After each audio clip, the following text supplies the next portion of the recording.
भारत में कुछ होने वाला है और यह घटना हमारे वीर जवानों से जुड़ी हुई होगी। इस प्रकार के डाउनलोड्स मुझे बहुत समय से मिल रहे थे, जिसे फाइनली मैंने अपने टैरो कार्ड्स के थ्रू रीड कर लिया है। ऐसा क्या है जो भारत में घटने वाला है? क्या हम पर कोई शत्रु देश आक्रमण करने वाला है या कुछ और ही होने वाला है? आइए जानते हैं टैरो कार्ड्स के थ्रू कि आखिर ऐसा क्या डाउनलोड मुझे मिला है जिसे आप तक पहुंचाना मेरी बहुत बड़ी जिम्मेदारी बन जाती है। सबसे पहले सुनते हैं टैरो कार्ड्स की लैंग्वेज में क्या है वो संदेश, फिर उसे हम डिकोड करेंगे और बताएंगे क्या होने वाला है और हमें क्या करना चाहिए। तो सुनते हैं टैरो कार्ड्स का संदेश। विश्व की ओर से भारत पर कई मुद्दों से पलायन का दृष्टिकोण बन रहा है, जिसके कारण भारत पर से विश्वास खोता हुआ नजर आ रहा है। भारत के बढ़ते आत्मविश्वास से कई बड़े देश भारत की मित्रता से पलायन करते हुए दिख रहे हैं। ऐसे में भारत को किसी पर भी विश्वास नहीं करना चाहिए, अर्थात निर्भरता नहीं दिखानी चाहिए।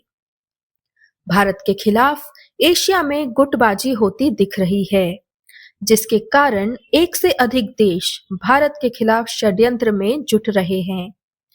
भारत पर अपनी शक्तियों को छुपाने या दबाने का दबाव डाला जा रहा है और भारत उनके सामने झुका या नहीं, यह देखने के लिए भारत पर आत्मघाती हमले हो रहे हैं या करवाए जा रहे हैं। जिस समय नए वर्ष की गूंज सब जगह होगी, उस समय शत्रु रात के अंधेरे में छुप के वार करने का प्रयास करेगा और इस बार शत्रु दो तरफा वार करने वाला है। भारत के उत्तर पूर्वी स्थानों पर एवं रन ऑफ कच्छ से भी गतिविधियां होती हुई दिख सकती हैं। समाधान। रात्रि में कालवश असुर अधिक बलवान होते हैं। भारत को स्वयं की सुरक्षा हेतु रात्रि में भी जागना होगा, अर्थात अपनी भुजाओं का बल रात्रि में अधिक रखना होगा।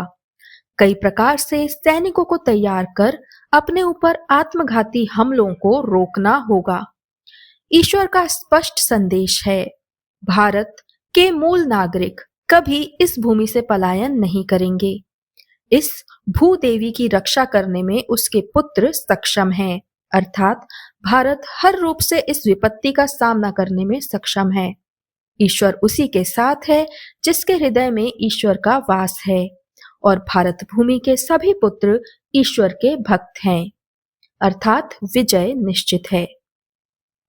यह था वह संदेश जो टैरो कार्ड्स के थ्रू मुझे मिला। आइए जानते हैं इस संदेश में क्या है खास। दिसंबर और जनवरी के बीच यह घटना घट सकती है, ऐसे संकेत हमें मिल रहे हैं कि एंड ऑफ दिसंबर से लेकर मिड ऑफ जनवरी के बीच जिस समय नव वर्ष की सभी जगह सेलिब्रेशंस होते हैं, उस समय रात्रि के समय आत्मघाती हमले होने की आशंका है। इसलिए इस समय पर हमें सतर्क रहने की जरूरत है। रात्रि में भारत देश को अपनी भुजाओं का बल बढ़ाना चाहिए, अर्थात रात्रि में भी अब हर प्रकार से चौकन्ना रहने की आवश्यकता है। ऐसे स्थान जहां पर यह गतिविधियां होने की आशंका जताई गई है या मैसेज दिया गया है, वह स्थान है उत्तर पूर्वी भारत अर्थात नॉर्थ ईस्ट इंडिया और रन ऑफ कच्छ मतलब गुजरात के भी कुछ इलाकों से यह गतिविधियां होती हुई दिखाई दे सकती हैं। इसके बाद संदेश यह कहता है कि भारत अपने आप में सक्षम है, अर्थात इस पूरी समस्या से लड़ने के लिए हमारे पास पर्याप्त साधन है, हम हर तरह से सक्षम हैं। इस संदेश को आप तक पहुंचाने का मेरा केवल यही उद्देश्य है कि आप और हम सतर्क रहें। यदि हम सतर्क रहते हैं तो ऐसे होने वाले आत्मघाती हमलों को रोकने में सक्षम हैं।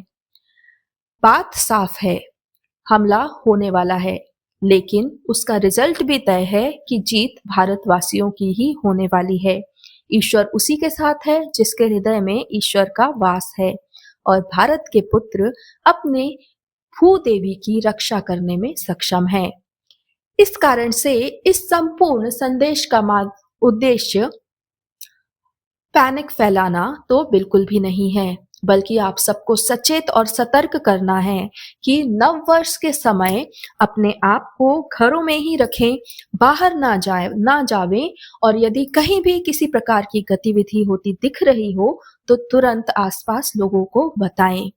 यह भारतवर्ष हम सभी का देश है और हम सब माँ भारती के बच्चे हैं। जय हिंद, जय भारत।